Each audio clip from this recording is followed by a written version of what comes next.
Hi, I'm Roger Tolle, a Trager instructor teaching both the personal and professional practices that help people free themselves from painful, restrictive movement habits.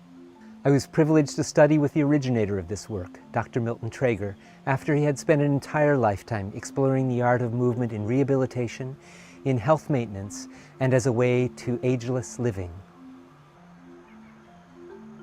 This 4-part video series illustrates the benefits of integrating easy, playful, and mindful movement in your everyday life. I hope you find it informative and inspiring.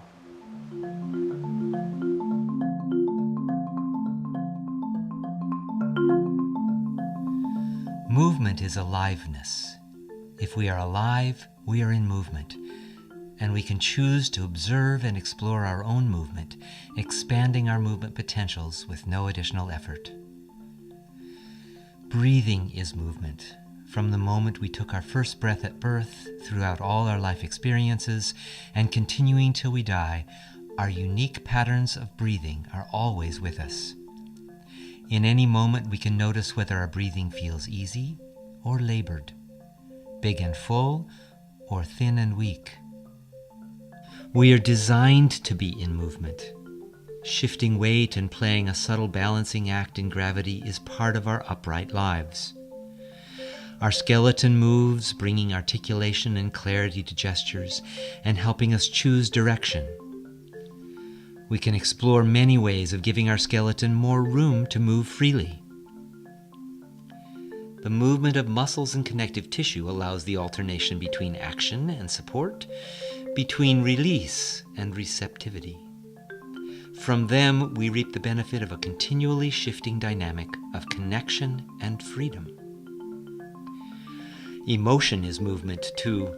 Expressing our desires, hopes, dreams, and emotional states happens in and through our bodies in many visible and invisible ways. And in contrast, repressing emotion requires a shift in tone in our bodies and freezes our movement and the potential for all other emotional states. Movement, no matter how small, creates sensation, and sensation increases our awareness of our aliveness. Sensation and awareness are the cues that trigger consciousness of being alive.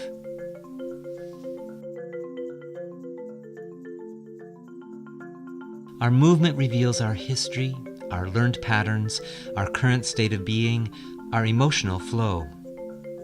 Stresses and traumas in our lives caused us to momentarily freeze our movement. When stresses were repeated or became constant, our frozen movement hardened our body structures, leaving us less and less room for the joyfulness of unlimited human expression, and compromised all of the processes that would repair us. This is the root of the conditions we associate with aging.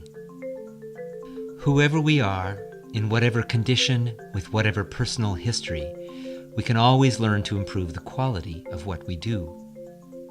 It is wonderful to find out that being held back by embedded, often unconscious movement patterns is optional, and that we can choose at any time to begin to practice and integrate easier and freer movement patterns. Embodying patterns of fluid, omnidirectional, responsive, and dynamic movement expands our movement potentials and builds a sense of hope for our future, a future that moves toward ageless joy.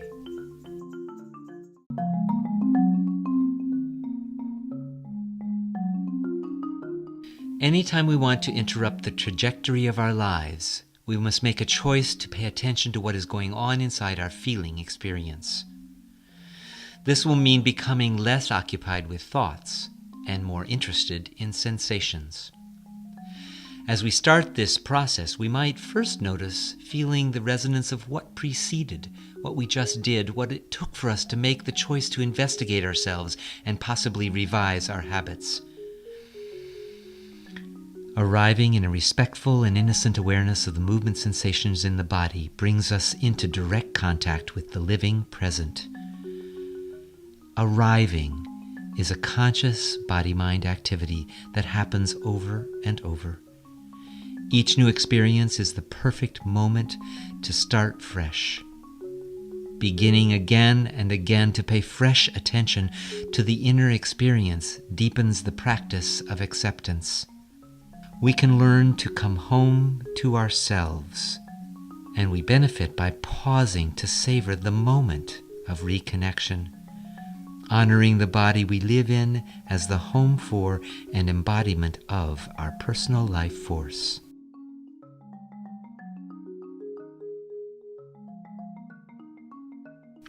A practice of movement inquiry can start from wherever we are, from the sensations we have become aware of, from the movement that is already happening. From this starting place, we can ask, what movement does my body want right now? And then become the observer of our own movement in the same delighted way a parent watches a child at play. Moving the way we feel brings us into authentic contact with our inner desires, desires that are organic to our soft animal bodies, but that we may have been masking from ourselves in order to meet the needs of work, relationships, or life situations. Dialoguing with our inner movement gives us choice, empowering to live and respond in more and more authentic ways. We can learn to exercise our uniquely human capacity to observe and consciously explore the tiniest details of our movement experience. We can ask ourselves about positive qualities of movement and experience, try them on, and listen to the subtle ways our body responds to those inner questions. We learn to watch with delight how creative the body is, how many new ways it can discover to fit any situation, how resourceful it is. We learn to trust our body, trust it to take care of itself, trust it to be available and supportive for what we might want to accomplish in the world.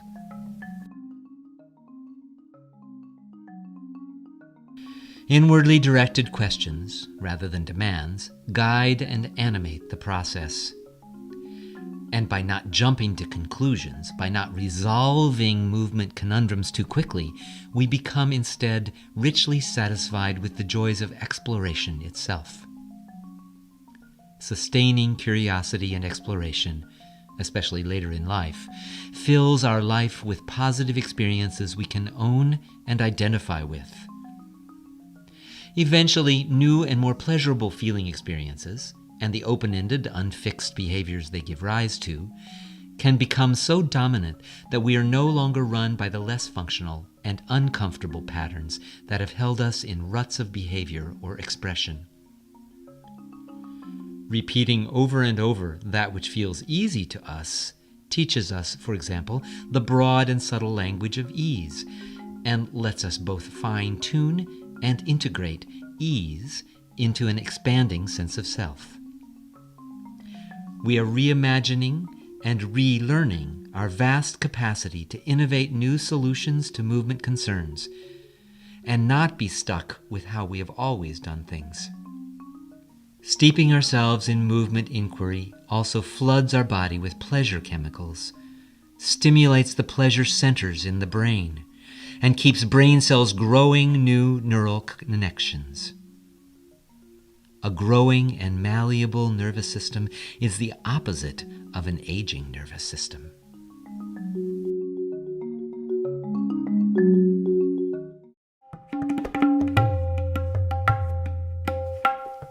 Exploring new movement options and learning new feeling possibilities happens best in a field of pleasurable play. Gently and innocently, we can give ourselves freedom to explore and play with each of our body parts. Using internal questions, what could be lighter, what could be freer, and observing how our bodies respond in movement, we discover the potential to free our body structures. Simple, repeated oscillations stimulate the fluid articulations of the joints and warm the body's tissue for further freedom. By allowing, rather than trying to do movement, we can let the weight of the bones free themselves. Decompressing and decontracting one leg by simply shifting weight off of it lets it move more freely in many subtle ways and brings delight in the momentary sense of freedom our playing reveals. and we can allow echoes of easy, free leg movement to ripple up into the hips and spread subtle sensations of release into the whole torso. Focusing on the passive aspect of any movement, rather than the active effort involved, increases the sense of release from the grip of tight patterns of work. Practicing freedom and joy in all my daily movement keeps me young in body, mind, and spirit. Can my body become a delight to be in? Can I become so fascinated with the pleasures to be found in my free movement play that I discover I'm living inside my favorite toy? How can I infuse my newly discovered childlike joy into all the ordinary movements of the day? Can I begin to identify with the freer sensations and integrate them into the way I relate to people and activities in my daily life? Quicker movement quickens the sense of aliveness in us. From inside and from outside, from small structures to large ones, vibrations of varying tempos address various levels of tissue. Awakening at all levels, surface to depth, renews the all-important sensory experience of evenness through and through, in movement flow and in tissue quality. Fluffing up compressed tissue returns compacted and stuck tissues to their rightful state as support and motivation for vigorous action, while at the same time bringing new lightness and spaciousness into mind and body. Enlivening body tissues stimulates inner support for a sagging structure and awakens a sluggish body-mind. Playing with what is just a little livelier, owning speed and tempo changes and discovering that they are easy and delightful, we break through any old mindset that would resign us to a life of gradually slowing down until we stop.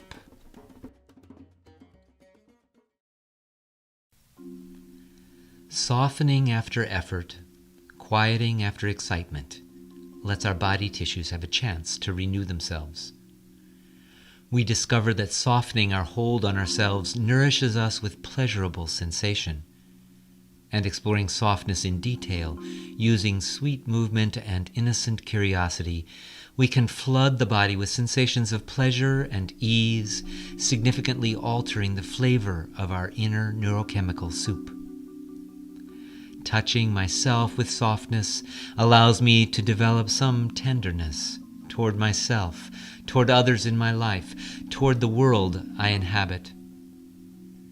Softening ourselves when in contact with others allows us to be received while we receive them.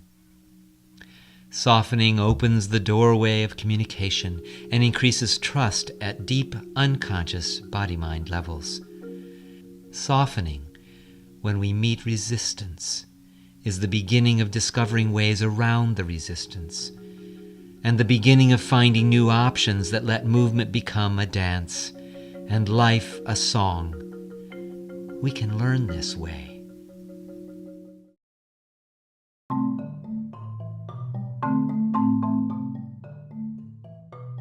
Grounding our sensory experience by releasing the inner sense of weight into the floor, we learn to channel excess tension and find our way to stillness and rest.